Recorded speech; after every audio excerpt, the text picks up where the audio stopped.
Kevin Owens still hasn't signed a WWE contract. Tony Khan sneak disses CM Punk.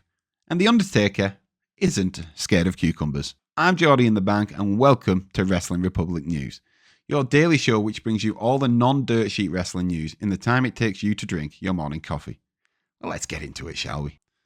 Kevin Owens has not signed an extension on his deal at WWE despite there only being 6 months left on the contract. Now, I'm sure, like myself, you guys are huge fans of Kevin Owens, and he has a title match upcoming this weekend at Bash in Berlin. However, his future at WWE, I guess, still has some speculation around it. Now, back in May, he spoke to Alistair McGeorge of Metro and said that he has 9 months left on his contract. But more recently, speaking to Rick Ucchino of Sports Illustrated, when asked if there was any change in the situation with his contract, the only change he said was there was less time left, just meaning that obviously he hasn't signed an extension, meaning that there is only 6 months left on his current deal. I am not really in doubt that KO will stay at WWE for the future. However, I guess right now, everything is still up in the air. What do you guys think? Let us know in the comments, because I really don't want to see Kevin Owens leave WWE, but you guys might think differently. Bryan Danielson chose The Final Countdown as an entrance song because it was listed as one of the worst songs ever. Now, obviously, wrestling fans, unless you're sleeping under a rock, you know that this weekend Bryan Danielson beats Swerve Strickland at All In at Wembley Stadium to continue his career, essentially, in a career versus title match. And he walked down to The Final Countdown, as he has done for so many years. But in the press conference after the event, Danielson was asked about this and why it's played a part for so many years. And he went on to say that he kind of chose it as a joke at first. It was a joke. He used to read a lot of magazines when he was traveling around wrestling in Japan, and he saw the song on there, The Final Countdown, as one of listed as the worst songs, if not the worst. And then he went on to say that he illegally downloaded it on Napster and loved the song. So it's been great. Danielson then said that he never even thought it would catch on in Ring of Honor, let alone that he would be walking out to that song in front of 50,000 plus people at Wembley Stadium 20 years down the line. So it's been obviously a huge part of his career. I love the song, and I'm shocked that it was ever on a list of top 10 worst songs. So who knows, maybe we'll be hearing it again because, of course, Bryan Danielson did win at the weekend. AEW is headed down under. Yes, you heard that right, Australian wrestling fans. AEW is headed to Australia in 2025. The exact date is February the 15th, 2025, and it will take place at Brisbane Suncorp Stadium. The name of the event is AEW Grand Slam. And I, for sure, if I lived in Australia, would be chomping at the bit to get a ticket for that event. I don't think the Australian wrestling fans get enough events over there, and I appreciate it's a long way for them to go to wrestle. However, wrestling's huge. I think we should give everyone in the world a fair crack to go and watch one of these shows. So I'm chuffed. If there's any Australian wrestling fans that will be going, let us know in the comments, because I don't think I'll be making the travel, but I'll certainly be tuning in. The Undertaker is not scared of cucumbers. Now, it has long been known that The Undertaker doesn't like cucumbers. It was even to a point where back when The Undertaker was wrestling, it's reported that the rest of the wrestlers pulled a rib and filled a casket with cucumbers to obviously annoy, wind up The Undertaker. However, on the 6 Feet Under podcast, he was kind of prodded, I guess, by a guest, a comment that stated that a cucumber should have ended the streak.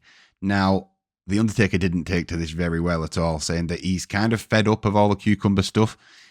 Went on to explain it, says he doesn't like them, he doesn't like the smell of them, he thinks it's awful, they upset his stomach when he was a kid, but doubled down on the fact that he's not scared of anything, he's not scared of cucumbers. Maybe the dead man isn't the right person to prod about a fear of cucumbers.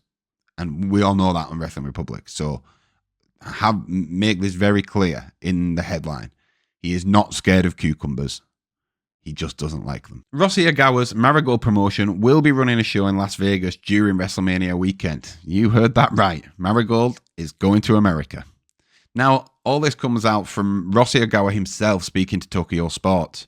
He's mentioned a couple of things. He mentioned Julia going over to America. He thinks will help spread the name of Marigold. However, went on to say that next year in Las Vegas during Mania weekend, they will be there because they want to spread the name of it themselves and create their own opportunities.